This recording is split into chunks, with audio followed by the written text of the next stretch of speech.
this other dog came rushing to us, and I have Simba still on a leash, and the other dog's like barking and rushing to us, and then Simba's kind of going crazy. I fall. It was a whole thing. Simba ends up getting bit in the leg. It was traumatic. Yo!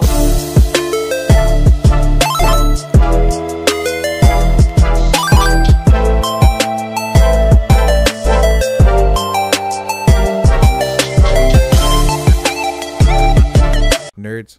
Episode 59, ladies and gents. If you haven't subscribed yet, I don't know why. You know, it's kind of disrespectful at this point. Make sure you hit the subscribe button. Watching every week and not subscribe. Comment or something, you know what I mean? Coca and I, get in our ears, yo. If we're doing bad, just fucking tell us. Like, yeah, don't tell us. Anyways, we're here with a special guest today.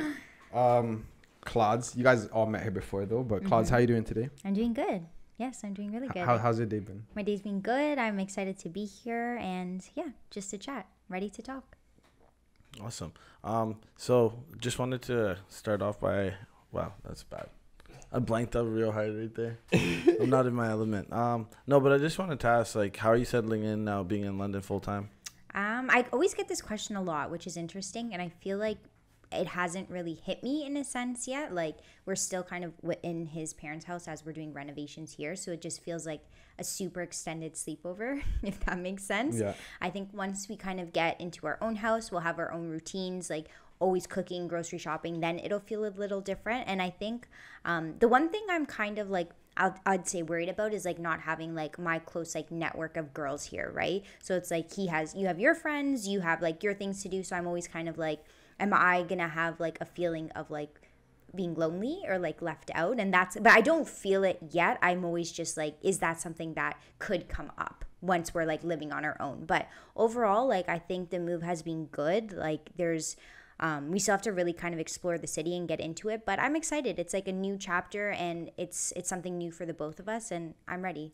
Okay, so to kind of just like dive deep, like for our viewers and our audience, like give us some background, you know, like who's Claude's in St. Augustine or, you know, St. Augustine. Yeah, you know, one of those days. Like give us from the beginning to where you are now and kind of like, you know. The beginning is I was born and raised in Markham, so which is just outside, in the GTA, just outside of Markham. In Markham, just outside of Toronto. So I went to elementary school there, high school there, and had basically always been there. I went to school in Queens, which was my first time kind of leaving the house.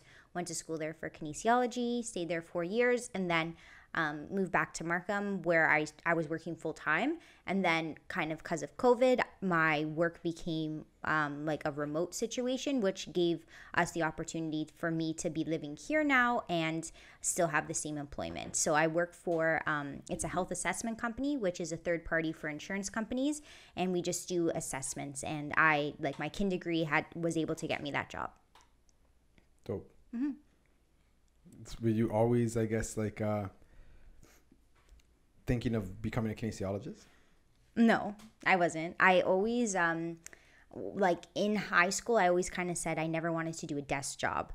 And so I thought that kinesiology was going to be a job that allowed for like a different kind of. When you were in high school, what did you think kinesiology was? Because I agree with you. Like, you kind of don't really know. You don't really know. You assume it was something kind of new, up and coming, and it was something that was different than like business or arts, like a sociology degree or something like that. So I took it because I just thought it was going to kind of give me a different avenue. But it's odd because I'm not like. People that were in our program were like super like fit and always at the gym, and I definitely did not relate in that way. I was kind of like, oh, like this is weird. Not weird, but it wasn't my element.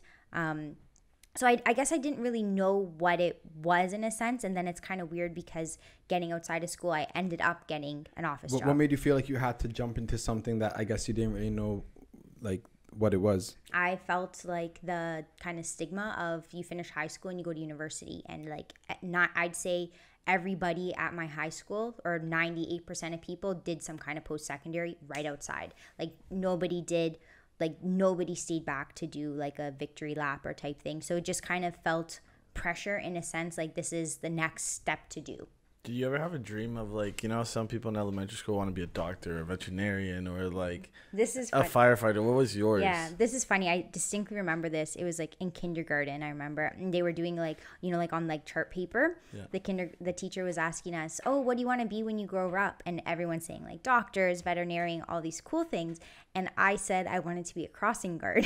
Really? Yeah, I said I wanted to be a crossing guard, not really realizing that's actually a volunteer job. But I just thought the idea was so nice that you got to help kids cross the street. How old are you again? Kindergarten, so like 4 years old. Yeah, So I was little, so I just thought that was like a really wholesome job. Like, wow, you get to always like see the kids and help them walk across the street. So yeah, that was in kindergarten, my first job I wanted to do. But I was never super like, I want to be a doctor or dentist, or I was honestly like still to this day never very career driven. I was just kind of like, at this time we'll kind of see what goes, but I never had a super clear vision of what my future or career would look like. Okay. And has that changed like now going forward? Like, do you have any aspirations to do something now? I think for myself, it's different. Like, I do definitely have goals for my future and that kind of stuff, but I still wouldn't say I'm career driven. Like, I'm kind of, someone can present an idea to me. If it sounds good to me, will be likely to kind of agree with it. And because I'm not super passionate like about my career, I just want something that I could like make a good living, do something like make a good living, have like a good life for my family, and that's it. I'm not super like, I can't do this or I have to do this. It's just whatever's presented to me is okay. If that makes sense. Yeah. And you still feel like that? I still feel like that. Yeah. I'm very kind of like, I've never been career passionate. Like, it's, you know how some people are very like, when I grow up, I need to do this or I want to do this. I'm just kind of like, I would retire tomorrow. Yeah. Like, if I had the opportunity, I would retire tomorrow. Like, I don't have that desire to constantly work. Not that I'm lazy, but I'm not career driven. What are your thoughts on retirement? And if that has changed, how has it changed? Yeah, I think that I always kind of grew up in an environment where you retire at 65 or at 60, whatever. And that's something that I had grown up with. I had seen it play out and it seemed good. You know, like my parents did that and everything was okay for them. So I just assumed that was the route I was also going to take. You know, like the classic, like you save for retirement, you put into your RSPs, you pull out at the age of 60, like that kind of style. And I was always kind of brought up and thought that was the only way in a sense. And I mean, now obviously I think that has changed drastically just because I've been introduced to different kind of ideas and how life doesn't have to be as structured as as society tells you it's going to be, right? Yep. So I think I've kind of adapted to that, and I'm definitely excited to see the future in a different way and not retire at 60 or 65. You know, I want to retire sooner. And it's interesting though, because when you kind of put those thoughts in your head, like I guess this is manifestation or whatever, but when you put those thoughts in your head, you just decide that I'm not retiring at 60. Like I'm just not. I joke to my mom all the time, like, oh, I'm working for now, but don't worry, I'm retiring soon, because she's retired now herself. So I always joke with her. And it's funny because at first she used to think those jokes were kind of odd, like she didn't get it, but now she'll make those jokes back to me, like, oh yeah, don't worry, you're retiring soon, Claudia. So it's kind of implanted in her head too. Yeah. You say you're gonna retire soon, but then earlier you stated that you were okay with just like living a comfortable job and enough to provide with your family. So like there's kind of a like what's like, tell us the contradict. You know what I mean? No, I think that initially I thought that was kind of the way it had to be done. Like you retire at the age of 60 and that was it. But now I've been introduced to more entrepreneurial type things where I realized that there is different opportunities and you can achieve that, like what you desire in your life sooner. You don't have to wait to the age of 60, because also the reality is sometimes life doesn't give you to 60 also, and you could be 60 and you don't have the opportunity to do all the things you wanted to do. So I think just the entrepreneurialism that's being exposed to me, like through real estate, through all these things. Take us through, like, I guess like if there is a moment in time where you can look back and be like, that's what changed my mind on this, or like take us through what changed your mind on this. Because a lot of people in society nowadays, like we always say in this podcast, Coca, is like, you know, they're comfortable with 8 to 4, which is, if you're happy, that's amazing. That's the goal. You know what I mean? And happy isn't the goal, but if you're like providing for your family, you're content. You know what I mean? Like you're living a good life. Yeah. Then with gratitude, then sure. You know, but to have that different mindset of, listen, like maybe my life isn't an 8 to 4. Maybe I'm not worth X amount per hour, right? Like, take us through how that changed what changed your mind there. Yeah, like I said before, I'm not super career driven, so this isn't something I looked for. It's something that you brought out onto me, because you're someone who from the very beginning always said, like, you're not interested in that life, you're not interested in doing that. You want to retire early, you're gonna do that. And so I started kind of hearing these like things in my head, and then I remember, like, I was so adamant about doing that life, like going to work and doing that. And then I remember you once said to me, I can't remember exactly, but you were like, okay, I'll be retired and you can go to work then. And then I was like, oh, like, why would I want to do that? Like, if there's like the financial ability for both people to be home, obviously you're having income through different sources, you're still working, but in an unconventional way. Why would I go into an office 5 days a week and like be like essentially a slave to someone else when my significant other has the ability not to? And then that's when I thought of like that scenario in my head. I'm like, well, that makes no sense. Like, that's not the life I'm trying to do. So then at that moment when I saw like actually how silly that scene would be, then I kind of realized, like, no, I'm going to retire before you now. Like, now I'm ready to retire today type thing. So I think that was kind of a switch. Like, it was you, like the people that I've been influenced like around brought that out onto me. But it wasn't just like me, for example, like you had to throw yourself out there as well, right? So like, explain, I guess, like the importance of that, because you've been hanging around people like that are very credible in your network. Yeah, no, I think it's just a matter of kind of, it's hard to like put yourself into a new environment, especially if it's always easy to see yourself as the old version of yourself, you know, and it's hard to put yourself in a new environment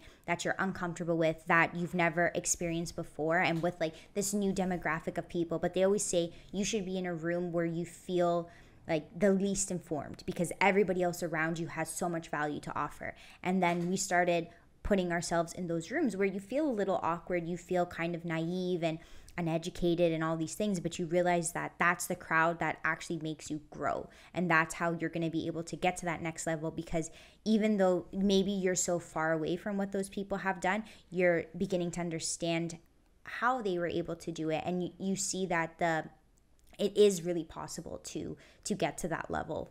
Was it a big emotional jump? Because you said you had the idea, I want to live a comfortable life, I just wanted to go work a 9 to 5. Now you're doing the entrepreneurial route. How's that affected you? Like, is it like a roller coaster on your emotions? Have you kind of like grasped it?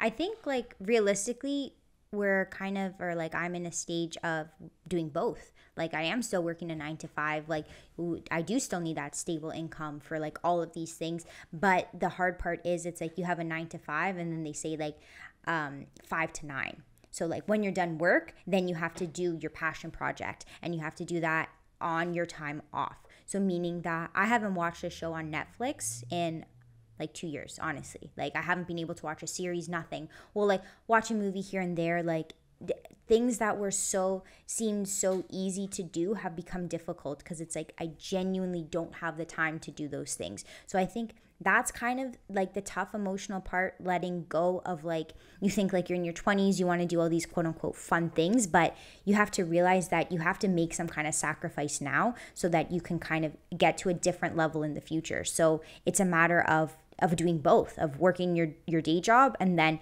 getting off work, not being able to relax, and then getting all your other to-do things done, because that's what's actually going to move the needle forward. Your 9 to 5 is, you can get promotions, you can get small promotions, but unless you really start job hopping and doing all these things, like the income you can make is going to progress a lot slower. What's your advice to females in the workforce who are looking to get like a pay raise? Because like me knowing you for a long time, you have been like scrappy in a positive way in fighting for like a raise or your compensation. Yeah, I think it's a matter of understanding your worth, and just kind of knowing that you have to make choices that are best for yourself, you know? So sometimes you have to not be as agreeable. This is something like I'm still trying to do. Like I'm naturally a very agreeable person, but I've been like mentally like told myself like don't do that, you know. So I'll kind of catch myself and try to push to move forward and just give us an example. Like hypothetically, it doesn't have to be like reflective of now, but like of like maybe when you've talked to someone and you've had to be unagreeable when you wanted to be agreeable. No, I could give an example, and it's at work, and when I'm usually very agreeable. Like, oh, if there's like extra things offered, I'll be like, oh, I'll do this to help, like thinking that my help is gonna really push the needle forward in my career, all these things. But I've learned that sometimes when an extra job is offered to you, you shouldn't take it unless there is an opportunity presented to you. Why should I take on more work onto my plate when there's no compensation towards me? It's just, no, thank you. I don't want to do that. I'll continue making the same that I'm doing less. Yeah. Like, and that took me a long time because I was constantly just agreeing to do extra things, agreeing. But I was just helping them. No one was helping me. And I've just kind of decided that like, no, I'm going to do my job. I'll do a good job at it, but I'm not going to, like, those brownie points you think are going to actually help you in your career really don't. So I think that's like advice that I would give, to just kind of stand your ground and review your job your whatever you signed on to, your contract. Review it, see what it says, and if a job description isn't in there and they're asking you to do it, then maybe you should ask for a raise because your job description's changed. Yeah, that's actually really smart. What's one of the biggest challenges that you've found while now being in the entrepreneurial role, especially with working with Ricardo? Are you guys clashing at all? No, I think one of the biggest challenges is that entrepreneurialism isn't very female dominant. So you kind of feel like in relation to some of my friends, sometimes it's difficult to relate because they don't have that same kind of drive that is usually a male dominant thing. So I think that is a challenge, but I'm thankful that I'm not doing it alone. So that kind of compensates in a sense. Have you found like you've like stopped hanging out with certain friends because now the conversations aren't like, I guess, alike or the same? I would say no, but I choose what to talk about with certain people, if that makes sense. Like I know certain people's interest level, and I'm not going to talk about real estate to some of my friends because they have no interest in it, and there's no point of me talking about it when that's not where we connect anymore. And I think that's okay too. It's okay to have friends that aren't involved in all aspects of your life, and you can, because that's what like is diversity, right? Like you want to have friends that are more emotional, more creative, a lot of these things, so you could be a well-versed person as well. You don't just want to be stuck with the same people that are only doing real estate, because then maybe you'll be in a very like I don't want to say hostile, but a very like intense environment always. Yeah. And that's not something I'm looking for either. I think it's important to have variety. Mm-hmm. And has, I guess, like, what's the difference between when you were comfortable working an 8 to 4 to like being an entrepreneur? Mm-hmm. I guess like do you sleep different at night? Honestly, no. I would say for me, like I have always been a great sleeper. So I don't worry too much about things. Like I do have this ability where I could try to turn things off in my mind. So I'm kind of like done for the night. I'll try to do something that's not like work related, and I just sleep, you know, and the next day maybe I kind of wake up like stressed out, but I that is something that's always important to me, sleep. And I really try not to worry about things. Like I don't try to lie in my bed and like solve the Da Vinci Code because it's time to sleep at that point. That's always, it's not her job, huh? It's not my job. It's not my job to for solve. guys like us, Coca, fucking what about you? Solving the fucking Rubik's Cube. You don't sleep much at night, do you?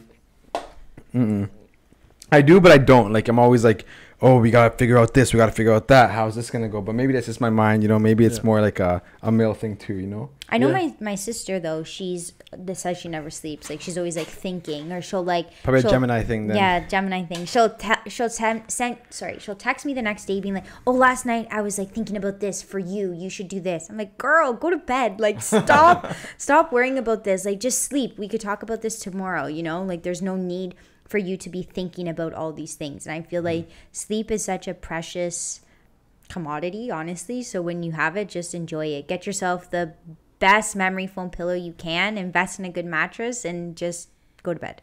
Okay. So since your life is so busy now and you always have so much going on, how important is it like to take time away? So either going on a vacation, maybe spending a weekend away and actually like pampering yourself, or just like kind of turning off the like your brain in that aspect. Yeah, no, I think it's very important, and unfortunately, I think as I would like to do more of that, but there are different stages in your life where you just really have to grind and get stuff done, and sometimes you can kind of take a step back when things are a little less busy. But I think what's important is, of course, taking that like personal time, but especially because Ricardo and I, like, you know, we're married, but we also do business together, so it can get very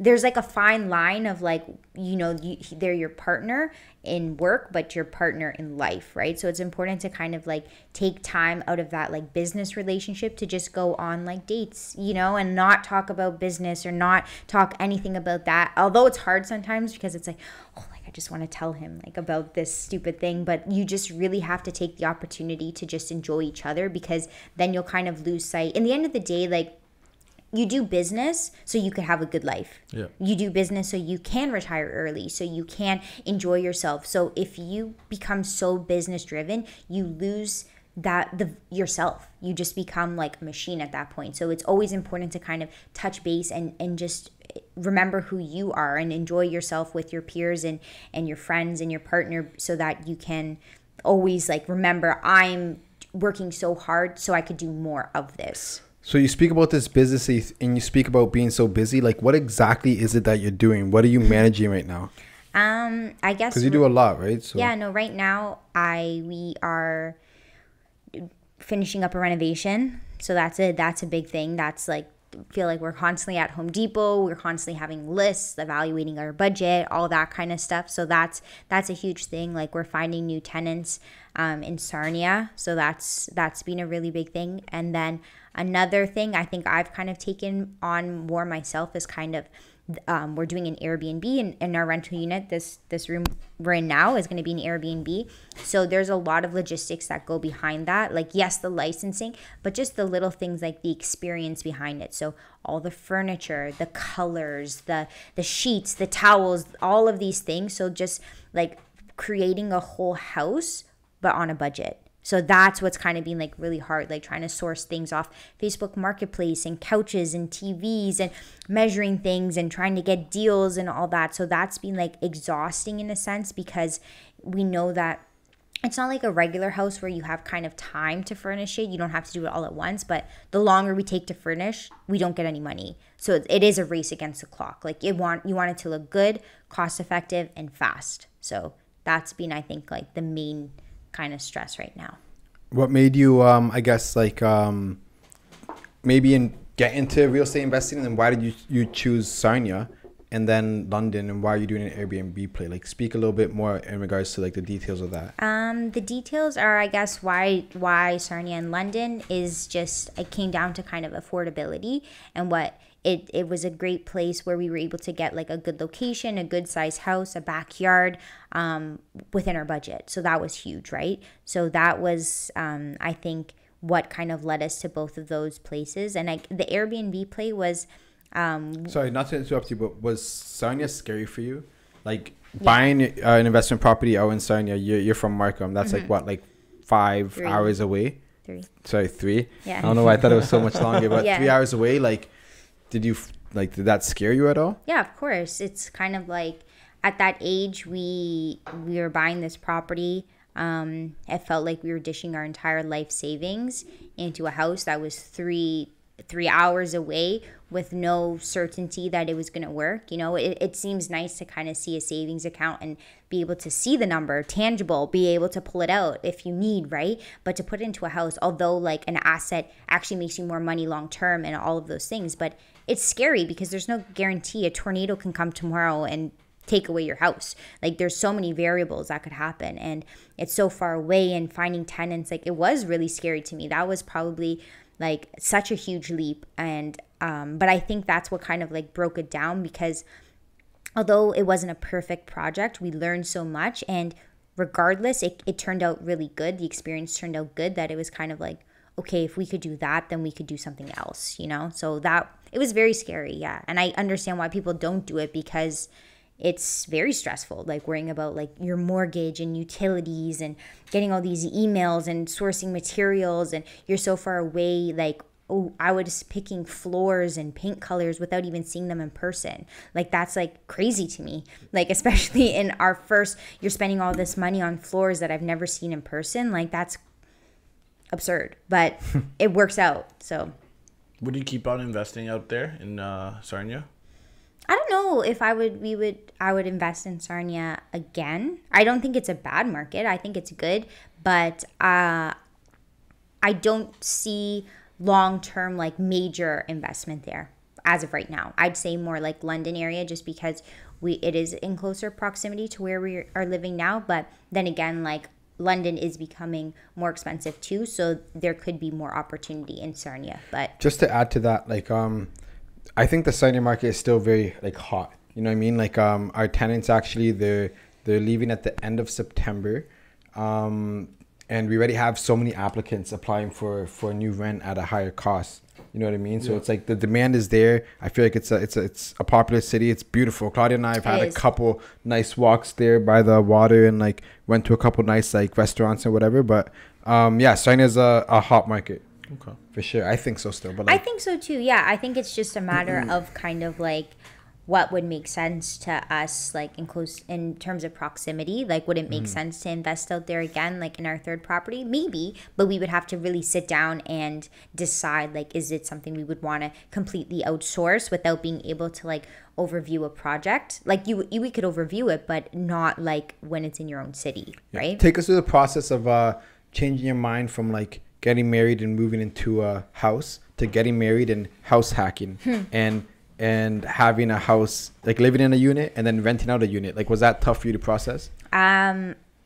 Initially, yeah, of course, because like, you know, the same way I've viewed like you retire at 65, I always viewed that you get married and you buy a nice house to live in. You know, that just seemed like the normal thing that was done from people around me. So that's what I was exposed to. So living in a multifamily, I mean, you own it, so that's a bonus, but like living in a multifamily is kind of like, oh, that's interesting. But as I've become more exposed and become more financially literate, I'm understanding that that's the best choice to do. It's like when people get a new job and buy a fancy car so that they could show people they have money and they bought a fancy car. But the reality is, so much of their paycheck, not so much, but a substantial amount of their paycheck is going towards their car payment. But why don't you just keep your old car? But it's this constant like front. You want to show people. It's not even to better yourself, but it's to get this like social, I don't know what the word is. Acceptance. Yeah, social acceptance. Credibility, yeah. So I think like I naturally wanted that social credibility. And that's coming from someone with a 2002 Camry, fam. It's 2004, okay? 2004, but still, you know. Yeah, and you know what? That's always something I kind of like not struggle with mentally, but it's kind of like, it's shitty driving a shit car, you know? Like, no one wants to be driving a shit car, right? And I always like, especially before we bought any of the investments, I was like, oh, like, because I've never bought myself a car. It was like a family hand-me-down type thing. And I always like had this kind of pride. I almost felt too good to be driving this car. And my mom's like, are you dumb? Like, you're getting this car for free. Like, what are you putting money into? You don't have any payments on this car. It's the old family car. Just pay your insurance and put gas and that's it, right? Yeah. And it's something I always struggled with because I wanted that social acceptance of like, you know, you get a full-time job and you get a nice car. It's like girls buying a nice purse, you know? So I wanted that. But as I aged and matured and gained financial literacy, I understood that it's actually better to have two houses and a 2004 Toyota Camry. So that's a real fact. Actually sound like a boss right there. No, but that's real though. Like, was it? I guess like, why do you think people are so connected to materialistic things or so connected to showing off? Like, why do people do that?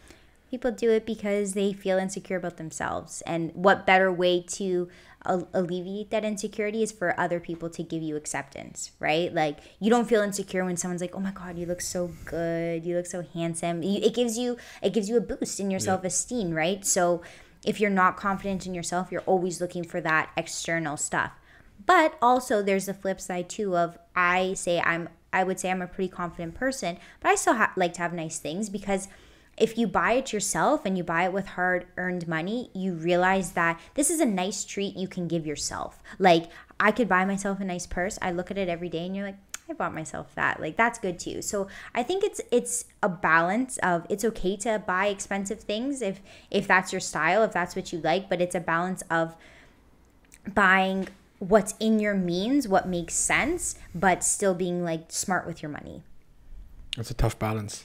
Yeah, I think also a lot is just the fact that now we live in social media. Everybody's always flashing everything, so you feel left out in a way if you don't have something like expensive or nice. And like, that shit's stupid though. It is stupid, but at the same time, it's like you have to look at like what we're exposed to every day, right? It's like it's kind of hard to like not want this nice car, like she would say before, because everyone else has a nice car. You just kind of feel left out. Yeah. So I think it's times have changed drastically. Like having like those vintage. That's why even too now it's cool that vintage is coming back, because it's almost where you don't have to have this Gucci purse or something like that to look cool. It's kind of your own style. Well, times have definitely changed, buddy. Times have changed a lot. Claude, you watched Barbie recently. I did. Give us your honest opinion on your thoughts of Barbie. You didn't watch it? Sorry, Claude. You didn't go watch it? Or you did watch it too? I did. I'll give my opinions after. Did you wear pink? No. No. We wore blue. Okay. We wore blue together. Anyways, Claude, what were your honest opinions on Barbie? My honest opinions were, I just wish it was a little more fun, if that makes sense. You know, like you think of Barbie and you think of, like, I think of my childhood and playing and all of these things, and I just wanted to be I wanted Barbie to be super fun.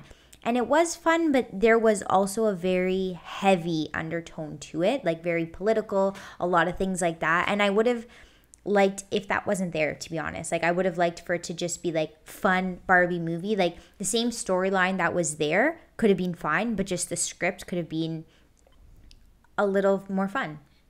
That would be my opinion.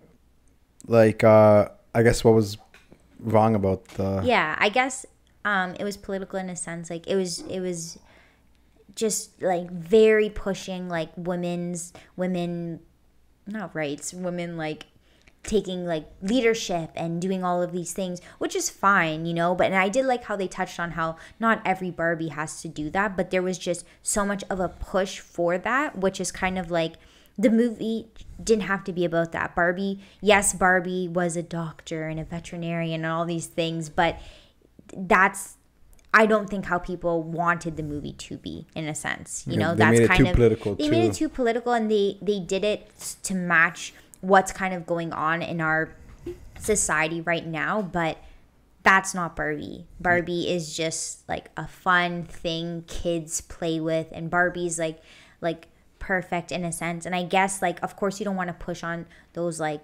negative like female stereotypes either, and I think it's important to find that balance. But in a sense, I felt as a female that it was a little too pushed towards like our current society and not just like the fun of Barbie. Did it have like an esque for children, like, you know, because kids play with Barbie, and so like when I seen that movie come out, I was like, is it like, who's it going after? No, I don't think it was a kids movie at all, because I don't think so. I think it was just like very towards like people our age who kind of played with Barbie and now are watching it. But I don't think it was very kids could watch it, but I don't think they would be engaged in the conversations because it was too political. Like it wouldn't keep their minds on track just because it wasn't. They were using big words like the patriarchy, and all this stuff. Like they were using a lot of political terms, but it was very confusing what they were trying to like portray. Yeah, I'm gonna spew my opinion. Like they were really stomping on the lads. They really like made the lads. They made the females think that all guys were weak, all guys were stupid and silly and teenager like and had messy rooms and stuff like that, where I'd wish they'd push Ken to be a fucking responsible lad. You know, a responsible guy who took care of everything in his family, because that would have benefited Barbie and Ken. But no, Ken was a little boy. You know, Ryan Gosling did an amazing job. Shout out to him. He killed it. He's a lad. Yeah, he killed it. But Okay, go on. But yeah, just like they really stomped on like the importance of having men in society. You know what I mean? And not that women, like Claudia said, can't be vets and can't be doctors and can't run construction sites. Women can do whatever the hell they want. But they really... the Democratic Party bought that movie. You know they had some sort of influence. You know they did. Sleepy Joe. And just to like build off that you say that, I thought it was funny because like Barbie was all these occupations. Like Barbie did everything. Barbie did construction. She was this, everything. But the only occupation Ken had was beach. Because like if you bought like a Ken doll, like he was always like at the beach. Like Ken dolls never like had any job. So like in the movie, it was like always a joke. Like Ken would just be like at the beach and like he wasn't a lifeguard, he wasn't doing anything, he was just beaching. So I thought that was kind of funny that they couldn't give Ken a job, just the job to stand there. And they tried to reverse psychology, everything. So like Ken went into the real world. I don't know if I want to ruin it for everybody, but Ken went to the real world, and Ken, every lad he met was a fucking rowdy lad. Just, you know, like patriarchy, USA, like screw, like equality, like men you don't meet on the streets. Yeah. You know what I mean? So he went back to Barbie land, and this guy tried to fucking turn everything into like a patriarchy, like the USA. And like the whole point of the movie was to destroy that and have Barbie be ran by Barbies, which, hey, I don't want to get too deep into it, but it was good acting, good movie. Like, but yeah, it was too political. That's it. I agree. It was too political. Yeah. See, I don't know if I'll watch it then. I think it'll be one of those movies that come out. You were planning to watch it? Nah. I want to watch it. No, because I want to watch it because... On your own though? Nah, probably not. I don't know. Who knows? Oh, maybe? I don't know. Just either way, my whole point I was trying to make is like, I don't think it'll be a movie I want to watch in theaters. It's like one of those ones that I'll wait for. 1 second. I'll say that again. Simba probably smelt some person. We're not going to let that question slide by though. You were probably gonna watch Barbie on your own, but no, just probably whoever I watch it with. Like whoever I watch is irrelevant. What I'm saying is, I don't think it's a movie that I'm gonna watch in theaters. That's it. It's just like from what I've heard from people, just like it'd be cool to watch, but it doesn't have the like. There's no drive for me to watch if it's that type of like, not I guess like what it's trying to portray or whatever. It just doesn't sound interesting to me. Yeah. Facts. I want to watch the one movie about the bomb. Oppenheimer. Yeah, Oppenheimer. Yeah, that sounds sick. About the atomic bomb. Apparently, it's really good, but like, I don't know. It's not doing really well in the box office compared to the other movies. Even like, that's the movie I want to watch, the Megalodon. Oh, the one in China? No, it's not in China, but in China, it's doing better than Barbie and everything else. Yeah. But do you think that's because of what's... Oh, going back to what? Do you think it's because what's portrayed in Barbie that they don't want to watch it, like, have it out in China like that? Well, a lot of countries ban Barbie. Right now, there's some intense training right now, Claudia and Simba. Kind of rowdy. Yeah, but yeah, right now China's banned it. Kuwait, a couple Middle Eastern countries have banned it. Yeah, it's because it's just... I don't know. Okay. And it's funny because a lot of people are going to listen to this and they're going to be like, oh my gosh, it's just a movie. These guys don't understand Barbie, blah, blah, blah, blah. Is it though? You know what I mean? Like, we know what's going on right now with the world and the whole push towards the rainbow.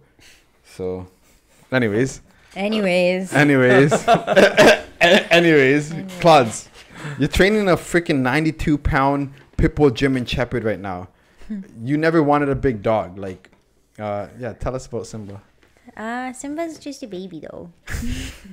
How has he played a role? Like, he's played a huge role. I think he like gives me confidence too, to be like, oh, like I can lead this big dog, you know. And that was something that I was kind of unsure about when we initially got him. But obviously he's well trained, he listens, all these things, and I think that I do show assertiveness to him where he respects me, and yeah, we have a good relationship. But it takes being confident in yourself to kind of lead a dog, especially a 92-pound German Shepherd pit bull.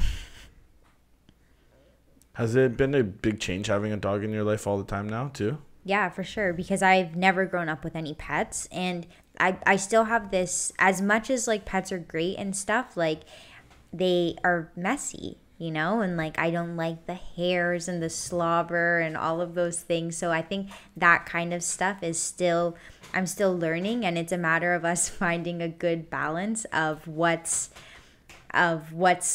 you know what I'm okay with and what is just natural to of a dog, right? But I think in general it's good. Like it helps it pushes me to be physically active. It pushes me to like, it holds me accountable to things, like to have a routine, because my routine is their routine, right? So if I'm like negligent to myself, then they suffer as well. So that's not fair. So it just kind of like holds you accountable to something else that's living. And also it's like good companionship. It's a lot of good things. It's good. I'm content. Do you think you'll have a dog in your life like going forward for the rest of it?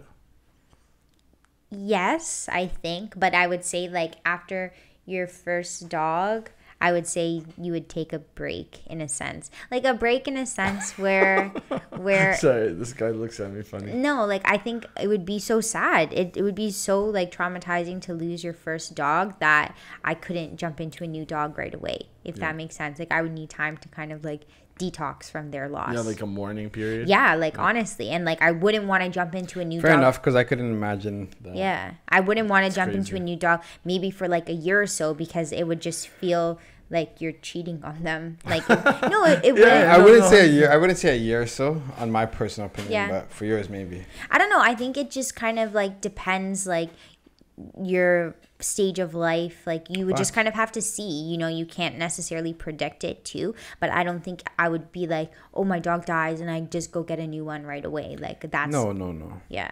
Yeah, no, I know what you mean. But I think like I do like the dog companionship. I would maybe like try to push for like a hypoallergenic one, Like a poodle or like something? like a poodle mix that doesn't shed. But I mean that's a whole different topic. But No, it's gonna be another Doberman, Pit Bull, German Shepherd, one of those ones that are, you know, anyone comes to the property. Like a guard dog type? Yeah. Always have to because have the guard okay, dog. so the thing is, I like You love the protection. Don't I lie. do Claudia like- walks around with Simba like I as do- if, you know when you're in the bar with E-Man and you know you know nothing's gonna happen. Like if someone fucks with you, E-Man Yeah. just has to look at them and they're gone. They're running. Yeah. I one of do those. like the protection, but it's also in a sense like there is a part that's exhausting of always having such a dominant dog. You always have to like when you're walking, like when I'm walking with him, I feel like I could only like wear one AirPod so I could like be aware of my surroundings, which is good. I should probably always be aware of my surroundings, but like even more so where it's like, because you want to like lead them in the right direction because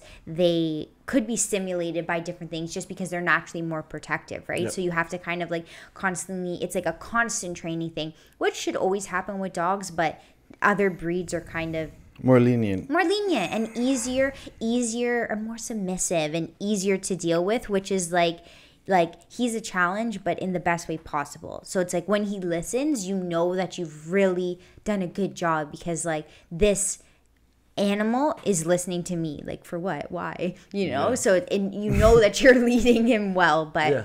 but I think that it could be exhausting to some degree.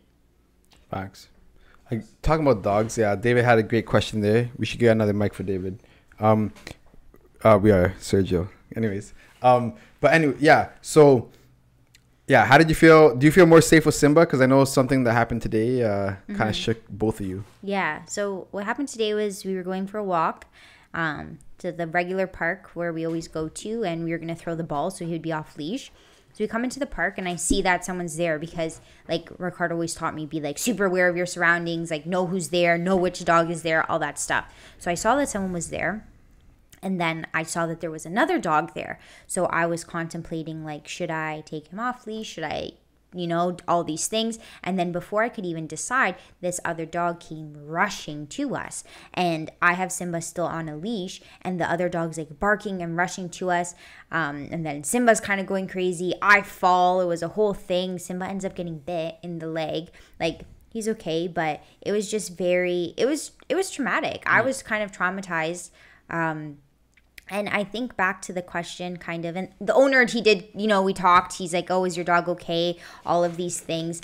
And I was just kind of so shook that I was just like, yeah, he's fine. Like, I just kind of wanted the situation in a sense to end. Yeah. So I was just kind of shook. But in terms of, did I feel more safe that he was there? It's kind of both, because I felt safe, yes, because I knew the other dog wasn't going to touch me. Simba would strangle himself before I was touched. But also it makes me feel nervous because I know he's a big dog and I feel so responsible for him. So it's like, if another dog is coming towards us and he acts aggressive too, that's also on us. Like, I get it, the dog's rushing you, that's not good, but you're also responsible of your own dog. So it makes me kind of like stressed out because I know that he can be very like strong in those situations, and it's kind of like tough on me to kind of lead him. Like, how am I supposed to lead him? Like, am I supposed to lead him to attack the other dog? No, but like, how am I supposed to navigate the situation? So it's kind of like, it's a pro and a con too. Like I said, I would have just grabbed Simba, lift him up, start kicking the shit of the other dog. Honestly, if a dog is rushing, trying to bite, he bit my dog. Yeah. The other dog bit my dog, Simba. If the other dog came rushing like that from distance, looking like he's about to bite, I'm kicking him in the face. I don't give a damn what anyone says. Yeah. Caesar Milan did it. Why can't I? But yo, okay, let's get out of the dog combos. Claude, where do you see yourself in 5 years, honestly? And I want you to think about this question. Don't be shy. Honestly, in 5 years, that would make me 33. Yeah, that would make me 33. I see myself not working full time anymore. Always doing something. Like, I can't just be at home doing nothing. But I would say kind of like working for myself at that point, kind of having my own schedule, which would like give me the opportunity to have kind of that like free personal time too. Yeah, I would say that would be like my main goal. I think a family in 5 years time from now too. And yeah, that's my honest. Doing what? I don't know. Wherever the business leads me. Like, for me, I'm someone like, if my job would be to schedule Google Meets and Zoom calls, like, I'm fine with that. Like, I don't need to have like a big part, you know. And that goes back to me not being super career driven. Like, if that's what needs to be done, to schedule calls and send out a few emails, and I could do that for 2 hours, 3 hours, 3 days a week, let's say, perfect. You know, that would be totally fine for me. I don't need to have a big part. I don't need to be closing deals or anything crazy. Like, I'll be like a nice assistant who works 9 hours a week. That's perfect. Yeah, that makes sense. Will the house be clean and the dishes be washed? Yes, I would say so. Hey, man. But isn't that sad how that's like don't say that. Like, well, no, you're being sexist. Well, no. No, but like, I think that is, yes, like, obviously if the lady's at home, like, she's also I don't want to say a housewife, but she's like, her job is to like care for the house. But that doesn't mean that the other members in the house aren't respectful of the house too. Like, there should never be a situation where shit's just left everywhere and all of this stuff, even if there is someone dominantly cleaning, because that's just disrespectful. Yeah, like, you're not taking care of a pig. No, I'm not taking care of a pig, and I'm not gonna do more than what seems right. But like, would I cook dinner? Well, yeah, but like, who's gonna cook it? Like, you know what I mean? Yeah. If you're working in my ideal situation, 3 days a week for 3 hours, you're not gonna cook dinner? What are you gonna do? Watch TV all day long? Like, that's just silly, right? Yeah. But like, there also is like, as much as there are those female and male roles, you still have to be respectful of one another and what they do, you know. Like, it's like, if you clean the car, I'm not going to dump a smoothie on it after you clean it, because that's rude. Exactly. Like, you're respectful of each other's duties and household jobs. I think also too is like, everyone thinks, oh, like, is the house going to be clean? Well, I think it's like, it goes back to this also too. If, like, for example, what if you're working those 9 hours only 3 days a week? It only makes sense for you to do it, no? Yeah, exactly. So I think it's just like, I think the stigma is like, maybe who you were saying it to, but in the end, it's like, whoever's like, there's going to be a homemaker and there's going to be like a bread maker, right? It can be interchangeable in both ways, or both could do it together. But like, I think the trade-off is like, if one person is working their butt off to provide for everything, the only natural thing is to provide in every other aspect, right? Of course. And I think like this like goes to like feminism too, and like some women would take that so like offensively, but like it's what a dream that would be to like what a dream that would be to not like have to work 40 hours a week. Like, I don't know, I'm just being honest. Like, I'm not, like I said, I'm not super career driven. I'm just trying to have a good life, like live comfortably, you know. If that involves me working, you know, the 9 hours a week and taking care of the house, that's fine with me, you know. A couple workout classes and make some smoothies, like that sounds perfect. Yep. No, I hear you. Holy shit. No, that's true. Like, imagine I said that though. Can you imagine? You said what? That'd go viral. Like if you wanted to live like that. If I said what you said, like I want to work 9 hours a week, make some smoothies, and just you know, chill. And I'm not really career. Yeah, I want to be at the beach, not be career driven. No, but I respect that. And like, yeah, I don't know. I feel like naturally, as a man, like, not only by me, but I hear this a lot on podcasts and like interviews with like Jordan Peterson and like people like that. It's like your happiness comes from providing. You know what I mean? Like more than a woman. A woman's happiness like comes from like, I guess, like nurturing or like loving. Like not all women, obviously. Like we're being very like generalizations here, but you know what I mean? So like, yeah, I could see how that's symbiotic in a way. You know what I mean? Yeah. And the reality is like now women are expected to work their 40 hours and also be the homemaker. So that's working 2 full-time jobs, you know, and that's like not really taken into consideration too. So if the woman is doing all those things at home plus working full time, that's crazy. But that is the reality of a lot of people's relationships, like where like men have this idea that they don't do any work around the house. But in today's society, a lot of the time it's not feasible to only have one sole provider. But yeah, kurva. Like kurva. If she's washing your dishes and cooking your food and doing your laundry, you better be cleaning the car, cutting the fucking grass, taking out the fucking trash, picking up all the snow better be shoveled, all the poop from the yard, making sure everything's good with the home. You can't just sit there and fucking scratch your balls and watch NFL and play video games all day. You know what I mean? Though you can't, man. Like, and then say another beer. Like, come on, man. Fucking grow up, buddy. Get the dog to bring you the beer. Exactly. Simba's gonna learn one day. One day. He's not happy with that. He could do it. Yeah, he can do it. But yeah, I guess Claude, any other things you want to get off your chest here? This has been a good conversation. It's not the last time you're gonna be on the pod. You're a team member. Actually, before we wrap it up, let's talk about that. Like. You're a slept-on team member in the sense of like people don't really know you're part of Nüvida and you've been an active member since the beginning. Like, why are you part of Nüvida? And explain like the importance of it. I'm part of it because I think I provide, you know, the same way David does the audio and all of those things. I provide like a background job of all of these things. Like, yeah, I'm not like the main face of it, and I'm not here every week, and I'm not on every pod, but I do provide that kind of like female knowledge. I think keeps the group grounded also and helps us like excel to a variety of groups as well. And I have a lot of skills to offer, and I'm content with my role here, and I'm excited to continue growing. Where are we in a year? In a year time, well, we're going to have a team vacation. We're going to have a team vacation somewhere warm, and I think we're going to just continue growing, like with consistency. Like that's how things develop, like just being consistent through the tough times. And like it goes back to what I was saying before, you have to sacrifice now to have a reward later. Like you're not just like, oh, you start a podcast and given a reward, right? That's not how things work. So yeah, David, this is going to be the intro to the podcast that's shot on vacation. Claudia, where are we going?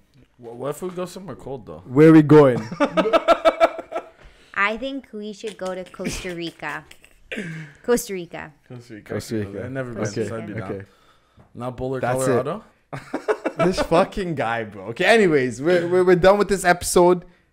Wrapped up. Make sure you like, comment, subscribe. Claude, thanks for being on, and like we said, you'll be on, you know, a lot more times. Yeah. Well, thank you. Thank you. Peace.